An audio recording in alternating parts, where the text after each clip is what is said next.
ಕರ್ಮವಲ ಶಿವನು ಚರ್ಮವ ಧರಿಸಿದನು.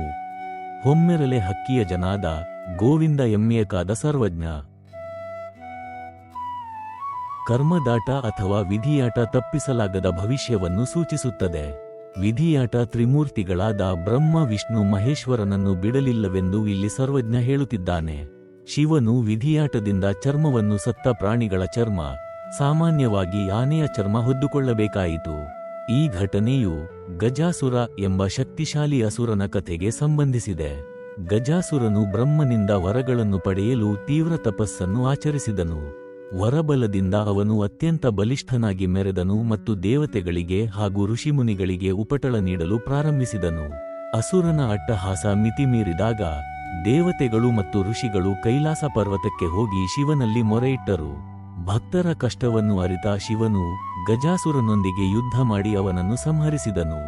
ಸಾಯುವ ಮುನ್ನ ಗಜಾಸುರನು ಶಿವನನ್ನು ಕುರಿತು, ನಾನು ಭವ್ಯವಾದ ಆನೆಯ ರೂಪದಲ್ಲಿ ಸತ್ತಿದ್ದೇನೆ. ನನ್ನ ಚರ್ಮವು ಪವಿತ್ರವಾಗಲಿ ಮತ್ತು ಅದನ್ನು ನೀನು ಸದಾ ಧರಿಸಬೇಕು ಎಂದು ಬೇಡಿಕೊಂಡನು.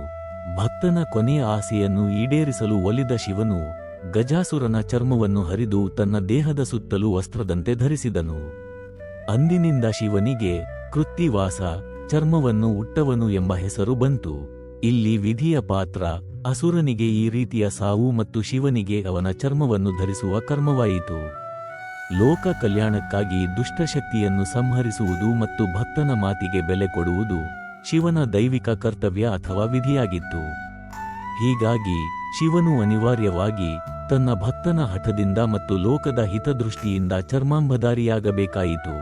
ಶಿವಪುರಾಣದ ಪ್ರಕಾರ ಒಮ್ಮೆ ಬ್ರಹ್ಮ ಮತ್ತು ವಿಷ್ಣು ತಮ್ಮಲ್ಲಿ ಯಾರು ಶ್ರೇಷ್ಠರು ಎಂದು ವಾದಿಸುತ್ತಿದ್ದಾಗ ಶಿವನು ತಾನೇ ಶ್ರೇಷ್ಠನೆಂದು ತೋರಿಸಲು ದೊಡ್ಡ ಜ್ವಾಲೆಯ ಸ್ತಂಭವಾಗಿ ಅಂದರೆ ಲಿಂಗವಾಗಿ ಪ್ರತ್ಯಕ್ಷನಾದನು. ಈ ಸ್ತಂಭದ ಆರಂಭ ಮತ್ತು ಅಂತ್ಯವನ್ನು ಕಂಡುಹಿಡಿಯಲು ಇಬ್ಬರು ನಿರ್ಧರಿಸಿದರು. ವಿಷ್ಣು ಸ್ತಂಭದ ತುದಿಯನ್ನು ಹುಡುಕಲು ವರಾಹ ಹಂದಿ ರೂಪದಲ್ಲಿ ಭೂಮಿಯ ಆಳಕ್ಕೆ ಹೋದನು. ಬ್ರಹ್ಮನು ಸ್ತಂಭದ ತುದಿಯನ್ನು ಹುಡುಕಲು ಹಂಸದ ರೂಪವನ್ನು ತಾಳಿ ಆಕಾಶದಲ್ಲಿ ಮೇಲಕ್ಕೆ ಹಾರಿದನು. ಎಷ್ಟೇ ಪ್ರಯತ್ನಿಸಿದರೂ ಇಬ್ಬರಿಗೂ ತುದಿಯನ್ನು ಅಥವಾ ಬುಡವನ್ನು ತಲುಪಲು ಸಾಧ್ಯವಾಗಲಿಲ್ಲ. ಆದರೆ ಬ್ರಹ್ಮನು ತಾನು ತುದಿಯನ್ನು ನೋಡಿದ್ದೇನೆ ಎಂದು ಸುಳ್ಳು ಹೇಳಿದನು.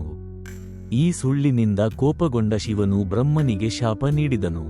ಇದರಿಂದಾಗಿ ಭೂಮಿಯಲ್ಲಿ ಬ್ರಹ್ಮನಿಗೆ ಪೂಜೆಗಳು ಕಡಿಮೆಯಾದವು. ಇದೇ ಬ್ರಹ್ಮನ ಕರ್ಮಫಲ ಅಥವಾ ವಿಧಿಯಾಟವೆಂದು ಹೇಳುತ್ತಾನೆ ಸರ್ವಜ್ಞ. ವಿಷ್ಣುವಿನ ವಿಧಿ ಧನ ಕಾಯುವಂತಾಯಿತು ಎಂಬ ಹೇಳಿಕೆಯು ವಿಷ್ಣುವಿನ ಪ್ರಸಿದ್ಧ ಕೃಷ್ಣಾವತಾರಕ್ಕೆ ಸಂಬಂಧಿಸಿದೆ. ವಿಷ್ಣುವು ದನ ಕಾಯುವ ಗೋಪಾಲಕನಾಗಿ ಅಥವಾ ಹಸುಗಳ ರಕ್ಷಕನಾಗಿ ಜನಿಸಬೇಕಾಯಿತು ಎನ್ನುವುದು ಅವನ ದೈವಿಕ ಲೀಲೆ ಮತ್ತು ಉದ್ದೇಶಿತ ಕಾರ್ಯದ ಭಾಗವಾಗಿತ್ತೇ ಹೊರತು ಶಾಪದಿಂದ ಬಂದ ವಿಧಿಯಲ್ಲ.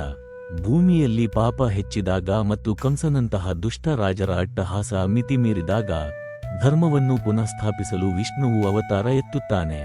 ಮಥುರಾದ ರಾಜನಾದ ಕಂಸನಿಗೆ ತನ್ನ ಸಹೋದರಿ ದೇವಕಿಯ 8ನೇ ಮಗುವಿನಿಂದ ತನಗೆ ಸಾವು ಬರಲಿದೆ ಎಂಬ ಭವಿಷ್ಯವಾಣಿ ಕೇಳಿರುತ್ತದೆ.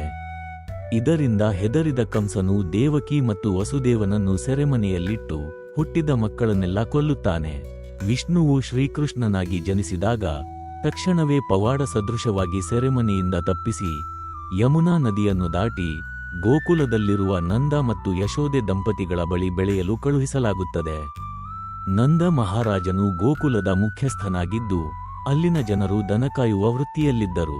ಪುರಾಣಗಳಲ್ಲಿ ಭೂದೇವಿಯು ಹಸುವಿನ ರೂಪದಲ್ಲಿ ಬಂದು ವಿಷ್ಣುವಿಗೆ ತನ್ನ ಕಷ್ಟಗಳನ್ನು ಹೇಳಿಕೊಳ್ಳುತ್ತಾಳೆ. ಆದ್ದರಿಂದ ಹಸುಗಳನ್ನು ರಕ್ಷಿಸುವುದು ಮತ್ತು ಪೋಷಿಸುವುದು ವಿಷ್ಣುವಿನ ಅವತಾರದ ಪ್ರಮುಖ ಭಾಗವಾಯಿತು. ಕೃಷ್ಣನಿಗೆ ಗೋವಿಂದ ಅಂದರೆ ಹಸುಗಳಿಗೆ ಸಂತೋಷ ನೀಡುವವನು ಎಂಬ ಹೆಸರೂ ಇದೆ. ವಿಷ್ಣುವಿನ ಮುಖ್ಯ ಕೆಲಸವೇ ಜಗತ್ತನ್ನು ಪಾಲಿಸುವುದು ಮತ್ತು ರಕ್ಷಿಸುವುದು. ಗೋಪಾಲಕನಾಗಿ ಕೃಷ್ಣನು ಗೋವುಗಳನ್ನು ರಕ್ಷಿಸಿದನು. ಇದು ಅವನ ಮೂಲ ಕರ್ತವ್ಯದ ಸಂಕೇತವಾಗಿದ್ದರೂ ಅದು ವಿಧಿಯಾಟವೇ ಎನ್ನುತ್ತಾನೆ ಸರ್ವಜ್ಞ.